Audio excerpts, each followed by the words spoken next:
제가 2년 전에요, 휴가를 갔었습니다. 어디로 갔었냐면 강원도 평창입니다. 어렵게 콘도를 정해서 휴가를 갔는데요. 아주 더운 여름을 피해서 간 휴가인데 그 콘도에 에어컨이 없었습니다. 그래서 저는 생각했죠. 와, 잘못 왔다. 고생 엄청 하다 가겠다 생각했었습니다. 그런데 놀랍게도요, 덥지 않았습니다. 밤에는요, 오히려 너무 썰렁해서 긴 옷을 찾고 덮을 이불을 찾아야 했었습니다. 그래서 다음날 일어나서 왜 그럴까 궁금해서, 저 또 오지랖이 넓거든요. 그래서 또 궁금해서 직원에게 물어봤죠.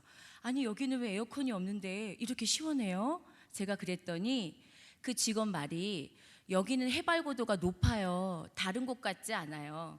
그래서 여기는 에어컨이 없어도 웬만한 여름 그냥 끄떡없이 지나가요, 그러더라고요. 그래서 제가 궁금해서 또 막 해발 고도를 찾아봤죠. 저는 그냥 해발 고도를 뭐 에베레스트 산, 뭐 설악산 이럴 때만 해발 고도를 생각해 봤었는데요. 그때 좀 궁금해서 강원도 평창의 해발 고도가 언제인지 찾아봤습니다. 그런데 평창의 해발 고도가 700m였어요. 제가 조금 비교해 볼게요. 저 한성대 쪽에서 올라가는 낙산공원 아시죠? 거기가 125m래요. 높다고 생각했는데도. 그리고 우리 이쪽 성북동과 인접해 있는 인왕산 아시죠? 거기는 338m래요. 그리고 북한산은요 383m래요. 300대와 700대는 정말 차이가 많이 나죠. 그렇게 강원도 평창은 해발 고도가 높이 있더라고요. 그래서 생각했어요. 역시 높이 있으면 웬만한 더운 바람들은 따라오질 못하는구나. 내가 제법 높은 곳에 와 있구나 생각했었습니다. 그리고 또 왜 예수쟁이들의 흔한 버릇 있지요. 어떤 상황이 있으면 말씀하고 막 연결시키려고 하는 거예요. 그래서 저도 또 묵상했어요. 가만히 있어보자. 그러면 이렇게 높은 곳에 와 있으면 이렇게 시원한데, 그러면 나는 도대체 내 믿음은 어디쯤 와 있을까라고 생각해 봤습니다. 잠시만요. 제가 잊어버렸어요. 잠시만요. 네. 그래서 또 이런 생각했습니다. 믿음의 위치가 높아지면 우리 목사님 그렇게 말씀하시는 하나님의 가슴을 시원케 해드리는 거, 이게 바로 그거구나 라고 생각했습니다. 그래서요, 그때부터 지금까지 생각했던 게 이것입니다. 믿음의 위치를 높여야지. 좀 쉬운 말로 믿음의 수준을 높여야지. 그런데 오늘 야고보서 2장 22절 말씀에 보니까 온전하다는 표현이 나오더라고요. 너희의 믿음이 행함으로 온전하여진다는 표현이 나와서 이 말씀 너무 좋다. 그럼 또 이걸로 비유해 봐야지. 내 믿음의 위치가 어디쯤에 있을까? 다른 말로 내 믿음의 수준이 어디쯤에 있을까? 또 다른 말로 오늘 말씀에 빗대어 표현하면 내 믿음은 얼마나 온전할까? 라는 질문을 지금도 계속 갖고 있습니다. 그리고 하나님께서 기뻐하시는 믿음이 되기 위해선 내가 오늘 야고보서 말씀 보니까 행하여야 된다고 하는데, 좋아, 그러면 삶으로 믿음을 보여줘야겠다 라는 다짐까지 해봤습니다. 그래서 늘 저의 고민거리고 늘 저의 기도 제목인 삶으로 믿음을 보여줘요를 오늘 말씀으로 준비했습니다. 자, 저를 한번 따라해 보시겠어요? 삶으로 믿음을 보여줘요. 네, 삶으로 믿음을 보여준다는 것은 말씀 속에 여러 곳에 많이 나와 있습니다. 근데 저는 오늘 야고보서 2장 22절 말씀을 먼저 붙들었습니다. 다시 한번 함께 읽어보셨으면 합니다. 야고보서 2장 22절 말씀입니다. 함께 읽어보시겠습니다. 시작. 내가 보거니와 믿음이 그의 행함과 함께 일하고 행함으로 믿음이 온전하게 되었느니라. 일단 이 말씀을 붙들고 달려가 보겠습니다. 행함은 믿음을 보여줍니다. 믿음과 함께 있습니다. 그래서 믿음은 행함으로 온전하게 되어진다는 야고보서 말씀을 붙들고 이제 달려가 보겠습니다. 여기서 행한다라는 것은 일단은 내가 믿음을 갖고 있다라는 걸 전제로 하고 있습니다. 그리고 행한다라는 것은 도대체 내가 이 일을 행할 때 누가 보시고 계시지?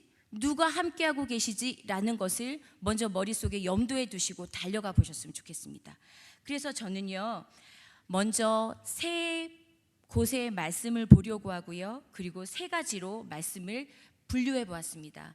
첫 번째로 삶으로 믿음을 보여주는 방법은 욥기서 말씀에 나와 있습니다. 저는 제목을 이렇게 잡아봤습니다. 작은 제목으로 용기 있는 믿음을 보여준 욥이라고요. 저 한번 따라해 봐 주시겠어요? 용기 있는 믿음을 보여준 욥. 네.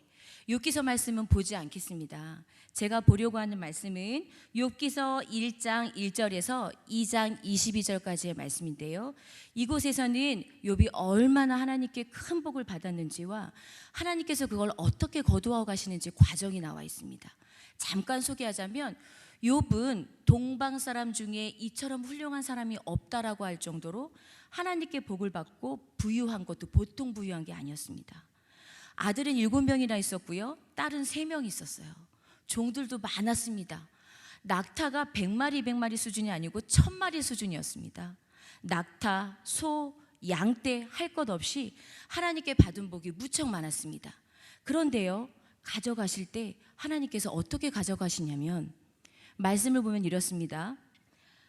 가베스 사람이 와서 낙타랑 소를 죄송합니다. 다시 한번 보겠습니다.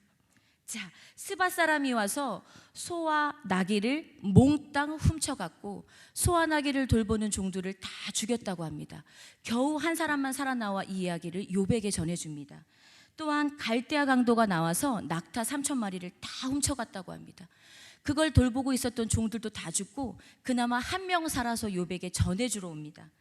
그리고 하늘에서 갑자기 불이 떨어져 내려서 양들을 모두 태워버렸다고 합니다. 그리고 잘 잔치를 벌이고 있었는데 큰 바람이 불어 집을 무너뜨려서 아들과 딸이 다 그곳에서 죽어버렸다고 합니다. 이 모든 소식을 순식간에 듣게 된 욥은 하나님께 이렇게 고백합니다. 저랑 같이 한번 찾아보실게요. 욥기서 2장입니다.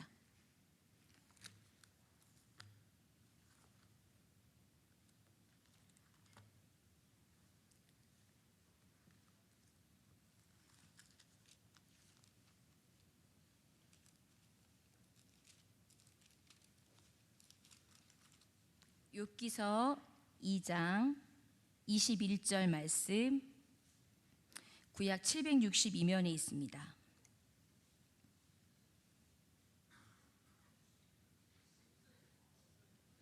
죄송합니다. 욥기서 1장 21절입니다. 욥기서 1장 21절 함께 봉독하시겠습니다. 이르되 내가 모태에서 알몸으로 나왔사온즉 또한 알몸이 그리로 돌아가올지라. 주신 이도 여호와시요 거두신 이도 여호와시오니 여호와의 이름이 찬송을 받으실지니이다 하고. 네, 순식간에 모든 것을 다 잊어버린 그 순간 욥은 이렇게 고백합니다. 주신 분도 하나님이시요 거두어 가신 분도 하나님이십니다 라고 고백합니다. 그리고 그 밑에 22절에 보면 욥은 하나님 앞에 범죄하지 않았다고 합니다. 그리고 하나님을 향하여 원망하지 않았다고 합니다. 여러분, 이게 쉬운 걸까요? 절대 쉽지 않은 것 같습니다.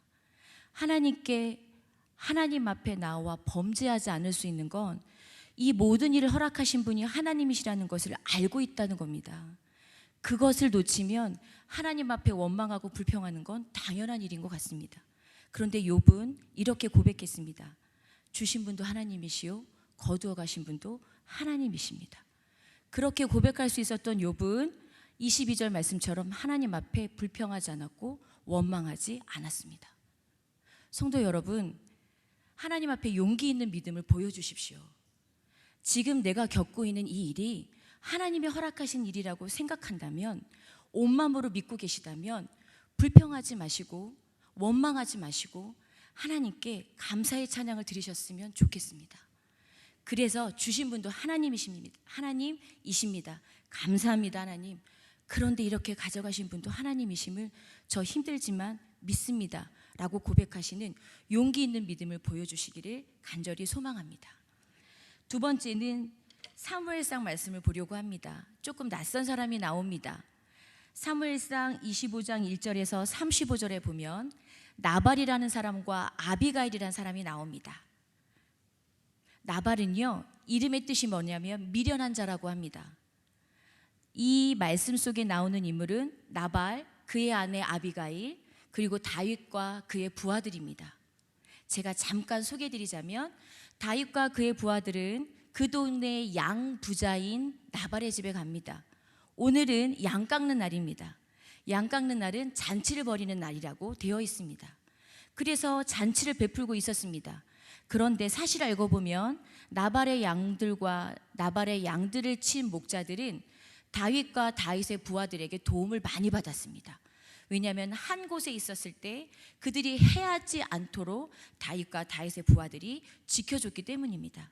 그래서 그 인연의 끈을 가지고 다윗이 부하들에게 얘기합니다.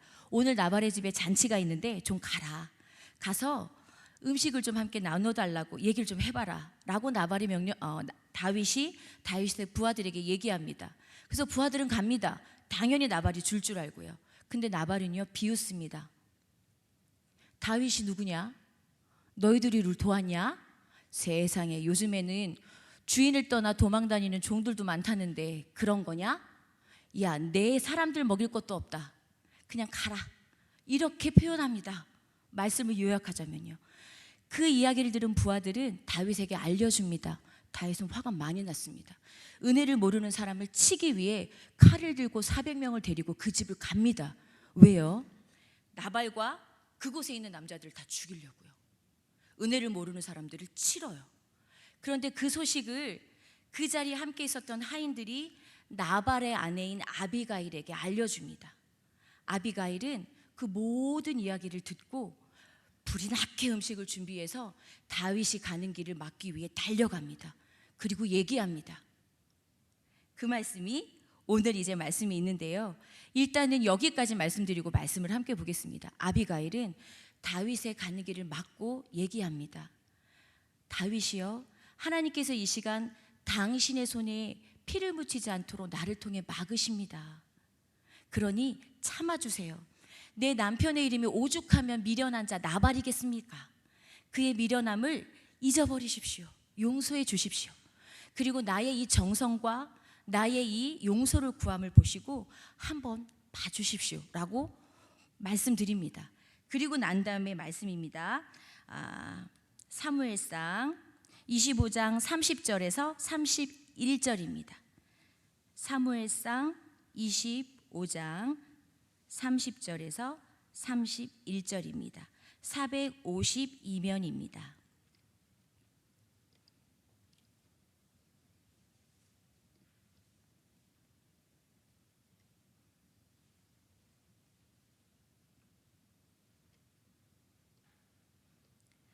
찾으셨으면 함께 봉독하시겠습니다.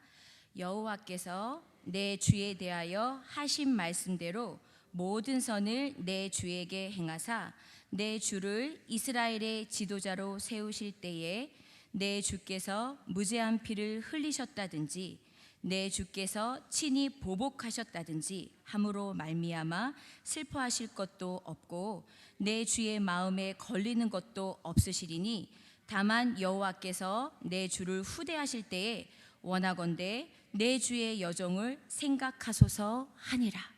이 말씀은 무슨 말씀이냐면요, 아비가일은 다윗이 그 다음 왕이 될 거라는 것을 알고 있었습니다. 그리고 믿음의 고백입니다. 아비가일이 그저 도망다니는 다윗과 그의 부하들이라고 생각했다면 아마 이렇게까지 달려가지 않았을 겁니다.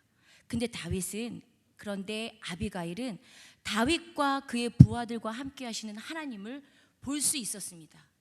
그래서 이 급박한 상황에 손수 음식을 해서 다윗 앞에가 엎드려 이렇게 간구한 것입니다. 용서해 주세요. 우리 미련한 남편과 우리의 식솔들을 용서해 주시고 피를 묻히지 말아주세요. 그냥 한번 긍휼을 베풀어 주세요 라고 부탁합니다. 그리고 난 다음에 하는 고백이 바로 30절 31절입니다.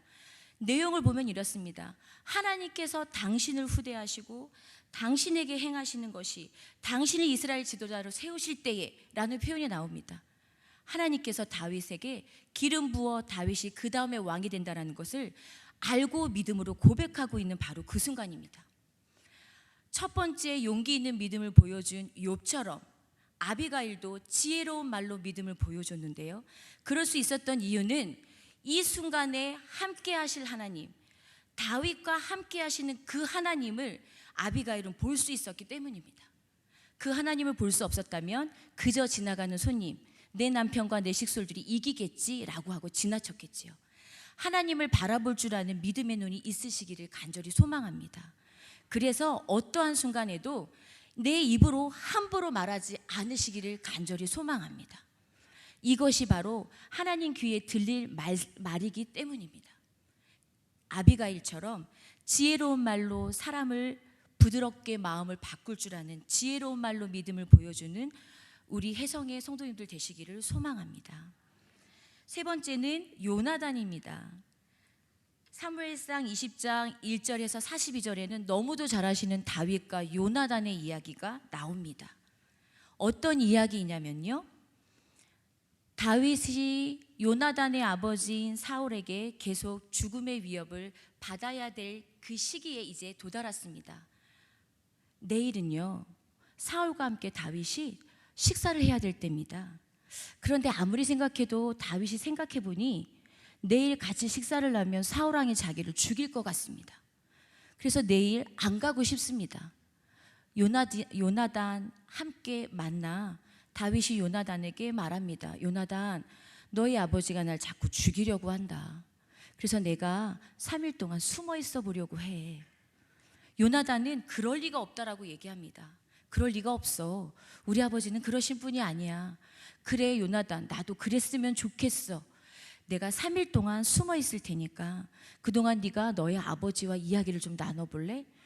당장 내일 너희 아버지가 왜 다윗이 식사 자리에 안 왔냐고 화를 내면 너희 아버지는 날 죽이려고 마음먹고 계시는 걸로 알고 있어줘. 그리고 나에게 얘기해줘. 네가 나를 긍휼히 여긴다면 너가 나에게 얘기해줬으면 좋겠어. 요나단이 얘기합니다.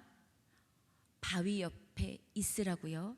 그리고 내가 상황을 파악해서 정말 아버지가 널 죽일 것 같으면 내가 너에게 얘기해 주겠다고요. 정말 상황을 파악해 보니요, 사울이 다윗을 죽일 속셈이 가득했습니다. 그것을 안 요나단은 다윗이 숨어있는 바위 곁에 가서 얘기합니다. 약속한 대로요. 화살을 바위 곁에 쏘는 척하고요, 부리는 사람에게 얘기합니다. 화살이 너의 앞에 있다. 어서 가져와라. 이것은 곧 다윗아, 우리 아버지가 널 죽이려고 하니까 빨리 도망가라 라는 암호였습니다. 그래서 다윗은요, 사울 왕의 죽이려고 하는 속셈을 피해 도망갈 수 있었습니다. 근데 그 도망가기 전에 다윗과 요나단의 대화입니다. 함께 찾아보시겠어요? 사무엘상 20장 42절 말씀입니다.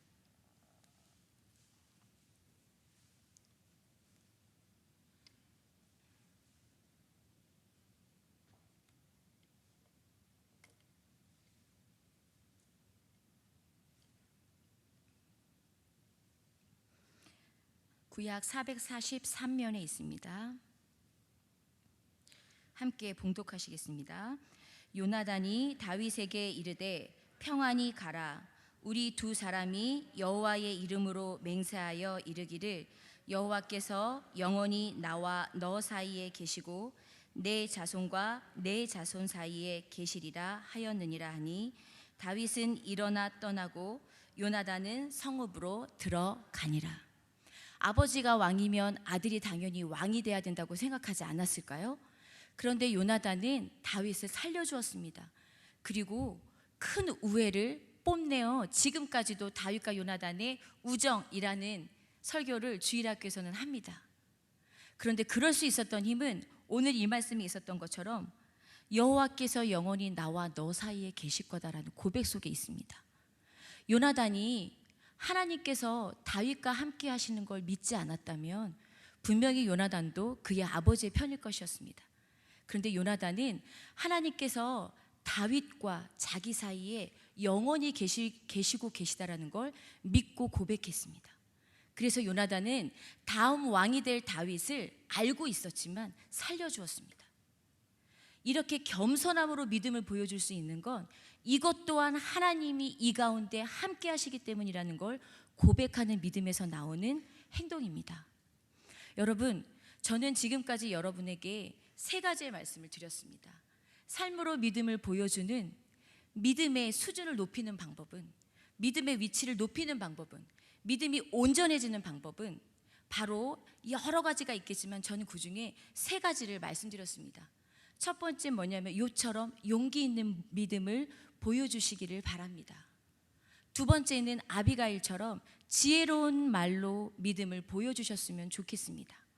세 번째는 요나단처럼 겸손함으로 믿음을 보여주셨으면 좋겠습니다.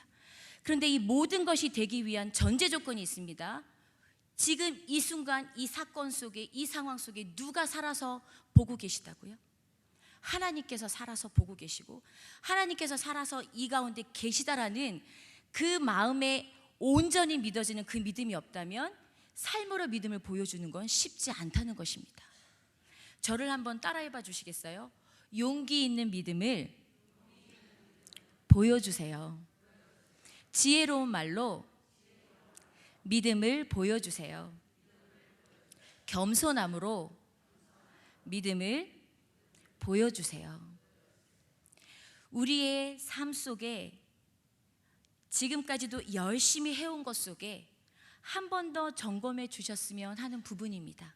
정말 내가 용기 있게 주실 때도 가져가실 때도 믿음의 고백을 했나? 내가 함부로 말을 해서 하나님의 영광을 가리진 않았나? 그럼 내가 지혜로운 말로 이제부터는 하나님 앞에 고백해야지. 그래서 하나님의 영광을 더 드러내 보여야지. 내가 지금까지 내가 드러나기를 더 많이 바라지 않았나? 이제는 나보다는 하나님이 하실 일을 기대하며 다른 사람을 더 축혀주며 칭찬해주며 나의 모습은 사라져도 저 사람의 하는 일을 통해 하나님의 영광을 드러내 볼 수 있도록 내가 겸손함으로 믿음을 보여줘야지 라고 하는 세 가지 부분에 있어서 한 번 더 점검하시고 한 번 더 믿음의 위치를 높일 수 있었으면 좋겠습니다. 제가요 유치부 성경학교 할 때 장마 기간이었습니다. 어째서 유치부 성경학교 기간은 늘 장마 기간인지 모르겠습니다. 그래서 저희의 큰 기도 제목 중에 하나는 늘 비가 오지 않기를 이었습니다. 그런데 이번에는 비가 많이 왔습니다. 금요일 날도 비가 많이 왔고요. 토요일 날 선생님들이 고생해서 만들어 놓은 수영장도 있고 물놀이도 해야 되는데 그날은 아침부터 비가 퍼붓듯이 왔습니다. 토요일 날은. 근데 저는 어디서 그런 믿음이 생겼는지 8시 반이 되면 비가 그칠 줄 알았습니다. 그래서 하나님께 하나님 8시 반 되면 비 그쳐주실 거죠. 그래야 우리 애기들이랑 엄마들이 준비하고 오죠. 그래야 11시부터 시작하지 않겠어요? 하나님 8시 반이에요. 이렇게 기도를 드렸어요. 8시 반이 됐는데 비가 왔게요 안 왔게요? 왔어요. 더 많이 왔어요. 앞이 안 보였어요. 그런데 저의 마음에요 여기까지요? 하나님 이러시면 안 되시죠. 애들이 와야죠. 하나님이 천국자쯤 베풀어 주셨는데 애들 오게는 하셔야죠. 요 말이요 여기까지 찼습니다. 그런데 저 요거 꼭 삼켰습니다. 왜냐하면 그 전주에 묵상한 말씀이 용기 있는 믿음을 보여주는 요 말씀을 묵상을 했거든요. 그래서 정말 이렇게 눌렀습니다. 그리고 정말 억지로 하나님 비가 와도 보내실 아가들은 보내실 거죠. 이제 이렇게 겸손하게 기도가 바뀌었습니다. 그리고 나서 저는 정말 시작할 때쯤에는 그칠 줄 알았습니다. 아니었습니다. 하루 종일 왔습니다. 그런데 10시 30분에 교사 기도를 하는데 제가 선생님들께 이런 고백을 했습니다. 선생님, 비가 많이 와요. 정말 많이 오죠? 잘 올라오셔서 감사해요. 우리 아가들이 잘 올라올 수 있도록 기도해 주세요. 저 오늘 하나님 어떻게 이러실 수가 있어요? 라는 말이 여기까지 나왔었어요. 그런데 꼭 삼켰어요. 그리고 억지로 이런 고백 드렸어요. 하나님 은혜 예비하셔서 보내실 아가들은 보내주세요 라고요. 우리 함께 올 아가들을 위해 기도해요. 그리고 그 아들이 오늘 은혜 마음껏 받고 갈 수 있도록 우리 축복 기도하며 기대해요 라고 함께 기도 부탁하고 기도했습니다. 근데 저희 아기들 많이 왔게요? 조그맣게요? 많이 왔습니다. 그 비가 오는데도요. 너무 감사했습니다. 그런데요, 이런 고백도 드려봐요. 정말 용기 있는 믿음을 보여주는 건 제가 감히 고백하기를 쉽지 않습니다. 하나님, 여기까지 불평이 나오고 여기까지 원망이 나와, 하나님이 베푸신 천국잔치라는 믿음만 없었으면 벌써 입 밖으로 세상에 이럴 수가 있어? 라고 얘기했을 것 같습니다. 라고 고백했었습니다. 성도 여러분, 용기 있는 믿음을 보여주는 건 절대 쉽지 않은 것 같습니다. 그런데 함께 노력했으면 좋겠습니다. 하나님이 보고 계시니까요. 하나님이 기뻐하시는 일이니까요. 그리고 지혜로운 말로 말하는 건 이거야말로 정말 쉽지 않은 것 같습니다. 왜냐하면 우욱하는 마음에 한번 확 내뱉어야 마음이 시원해지거든요. 그런데 이것도 한 번만 더 꾹 담는 연습이 있었으면 좋겠습니다. 그래서 성도 여러분과 저희 입에서 나오는 말로 사람을 세우고 하나님의 영광이 드러나 보였으면 좋겠습니다. 그리고 저는 사실 욕심이 많습니다. 저는 칭찬받는 거 좋아합니다. 저희의 유형을 살펴보니 저는 칭찬을 받아도 이런 칭찬 안 좋아한답니다. 우와, 전 이런 칭찬 좋아한답니다. 그런데 살다 보니까, 생활하다 보니까 칭찬받을 일이 많지는 않더라고요. 근데 그때마다 좌절되고 자존감이 낮아져서 안 되겠더라고요. 그래서 그때마다 생각합니다. 하나님, 만약에 이 순간에도 제가 낮아지고 지금 저의 모습이 저분을 세우는 거라면 하나님, 제가 조금만 참고 이겨내게 해주세요. 이제는 이런 기도 드려보려고 합니다. 성도 여러분, 어렵지 않습니다. 조금만 노력해 주십시오. 그래서 우리의 삶으로 믿음을 보여주는 것 때문에 하나님의 가슴이 시원해지셨으면 좋겠습니다. 그리고 우리 때문에 하나님이 기뻐해 주셨으면 좋겠습니다. 그리고 우리 때문에 우리 주변에 있는 사람들이 예수님에게 달려가는 믿음의 통로, 전도의 통로, 은혜의 통로가 되었으면 좋겠습니다. 아멘. 함께 기도드리겠습니다.